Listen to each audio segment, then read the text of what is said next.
I think आज चौथो रोज़ो आहे। सभी रोज़ा रखंदा आहिनि सभी मुस्लमान भाइर। अॼु हिकिड़ी अपडेट मूंखे ॾियणी आहे। अॼु अपडेट इहा ॾियणी आहे त अपडेट इहा आहे त ख़बर आहे तव्हांखे छा आहे। हीउ कैमरा स्टैंड ट्राइपॉड आहे। ग़रीब वरितो आहे, ग़रीब हिकिड़ो ई। मां ॿुधाए छॾियां अॼु खां पोइ कैमरा में हीउ यूज़ कंदुमि। पहिरियां ॾुखियाई बि थिए वीडियो कैप्चर करण लाइ। थोरो कैमरा खे मतिलबु माण्हू हीअं झले बीहे त थोरी ॾुखियाई बि थिए। हाणे मतिलबु स्टैंडर्ड थोरो फीलिंग्स थोरो स्टैंडर्ड हूंदो त माना परे खां सुञाणप में ईंदो त यार हीउ ॾिस व्लॉगर थो वञे। व्लॉगर हीअ जंहिं वटि हूंदो आहे न माना लॻंदो आहे त यार हीउ व्लॉगर आहे। बाक़ी त हाणे ख़ासि करे जेके फोटोग्राफर शौक़ु हूंदा आहिनि हर कंहिं वटि कैमरा हूंदी आहे। सो मूं वटि पहिरियां ख़ाली कैमरा हुई पर हीअ न हुयो। ऑनलाइन घुरायमि दराज़ खां 900 रुपए में पइजी वियो। ॾाढी सुठी शइ आहे। मतिलबु ॾिसो हीअं बि थिए थो, हीअं बि थिए थो, हीअं बि थिए थो। माना हर एंगल खां चेंज थिए थो। मज़ो ईंदो आहे। माना केॾीमहिल फ्री वेठो हूंदो आहे न मां माना वेठो हीअं हीअं कंदो आहियां। सुठी शइ आहे। मां ॿुधाए छॾियां वरिती आहे त जेके मुंहिंजा व्यूअर्स आहिनि, मुंहिंजा दोस्त आहिनि, उन्हनि खे ॿुधाए छॾियां अॼु खां पोइ असां मतिलबु कैमरा हाणे हीअं यूज़ कंदासीं। सही आहे।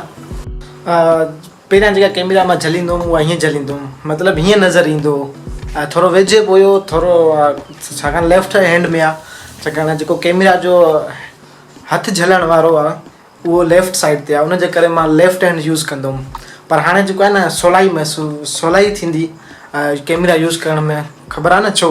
ट्राइपॉड लॻल आहे उहो यूज़ पियो कयां। ॾिसो हाणे जेको लेफ्ट हैंड आहे मुंहिंजो फ्री हूंदो, राइट हैंड जेको हूंदो बिज़ी हूंदो। थोरो सही बि लॻे पियो न। ॾिसो केतिरो परे नज़र थो अचां मां।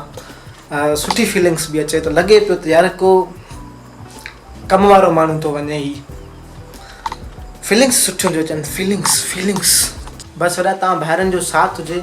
चैनल खे सब्सक्राइब करे छॾियो। बसि पोइ इनशाला शयूं अपडेट थींदियूं रहंदियूं। हींअर टाइम थियो आहे मुंहिंजे ख़्याल में 10 थिया आहिनि। सहरीअ टाइम खां पोइ सुम्हंदा आहियूं असां सभई। मुंहिंजा रूममेट्स या सॼी जेके हॉस्टल में सभु रहनि था सभई रोज़ो रखे पोइ सुम्हंदा आहिनि। सोचां थो तव्हांखे शॉर्ट्स जेके रोज़े रखण वारा आहिनि उहे ॾेखारींदुमि। अदा हींअर सहरी जो टाइम थी चुको आहे। असां सहरी करणु वञूं पिया। थोरा सीन्स ॾेखारणा आहिनि।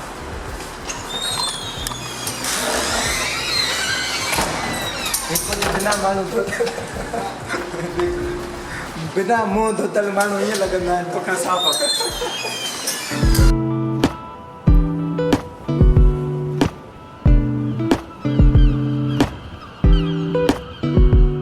रोज़ादार रखो न। जी खैर टाइट सफ़ा। हे असांजो दोस्त शिराज शफन सरीदा कयो। अब लगा पे वेरो थे जीवा मुखे बबला ने बात थारे वाची से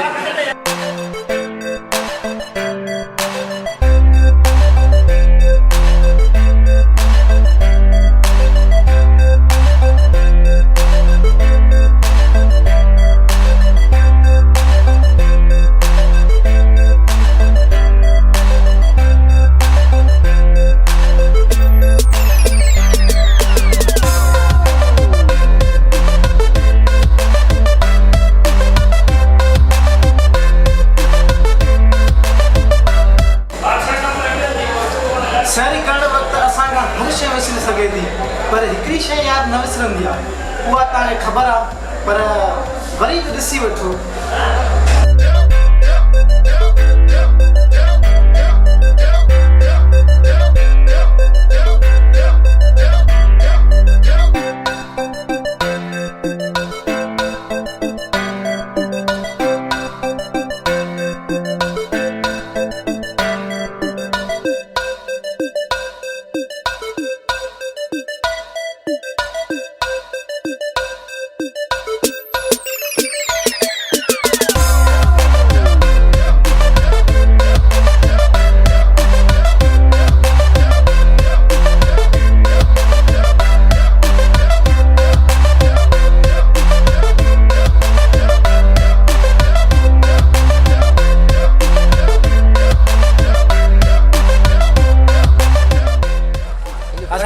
कैंटीन खां ॿाहिरि आया आहियूं। मजबूरी जो मुज़ाहिरो इहो आहे त असां वटि जेका आहे लाइटिंग न आहे।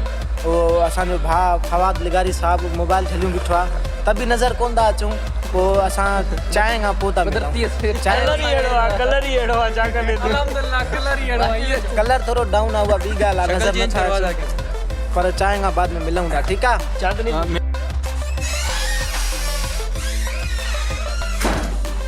सहरी थी वई चांहि बि पीतीसीं हाणे व्लॉग ख़तमु थींदो पर उन खां पहिरीं मां इहो ॿुधाइणु चाहींदुमि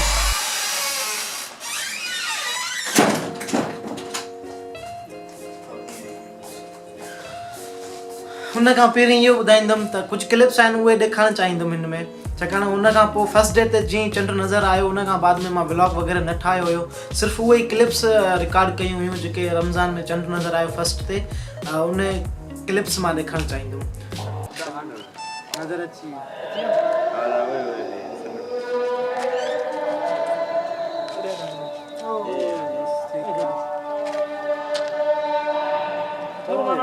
सभिनी दोस्तनि खे मुबारक हुजे रमज़ान जो हिकु बाबरकत महीनो आहे जंहिंमें अलाह साईं पंहिंजी रहमत नाज़िल करे थो। तव्हां सभिनी दोस्तनि खे रमज़ान जे चंड जूं मुबारक हुजनि और रमज़ान जूं सभिनीनि खे मुबारक हुजनि अलाह साईं तौफ़ीक़ ॾिए तव्हांखे रोज़ा रखण जी इंशाअल्लाह सभु चओ आमीन आमीन। ऐं हिकु ॿी ज़रूरी ॻाल्हि इहा त मां पंहिंजे व्लॉग्स में थोरो मतिलबु हीअं करे ॾिसंदो आहियां हीअं करे इन करे ॾिसंदो आहियां छो जो मुंहिंजी जेका LCD आहे न कैमरा जी उहा हिन साइड ते लॻल आहे हे कैमरा आहे हिते हीअं LCD लॻल आहे इन जे करे सॉरी फॉर दैट अॻिते मतिलबु मां इम्प्रूव करणु चाहियां थो ऐं इंशाअल्लाह इम्प्रूव थी वेंदी ऐं तव्हांजी वॾी महिरबानी तव्हां ही मुंहिंजो वीडियो ॾिठो अगरि तव्हांखे कुझु पसंदि अचे थो मुंहिंजा वीडियोस पसंदि अचनि था हेठि ॻाढ़े बटन ते क्लिक कयो ऐं चैनल खे सब्सक्राइब कयो वरी क्लिक करण खां बाद में हिकिड़ो हेॾो घंट नज़र ईंदो तव्हांखे उन ते बि क्लिक करे छॾियो। यार गर्मी ॾाढी आहे असां वटि खिरपुर मीरस में ख़बर आहे न पखा बि बंदि कंदो आहियां मां छाकाणि पखनि जो आवाज़ु ईंदो आहे गर्मी महसूसु ॾाढी थींदी आहे ऐं सहणी बि पवंदी आहे।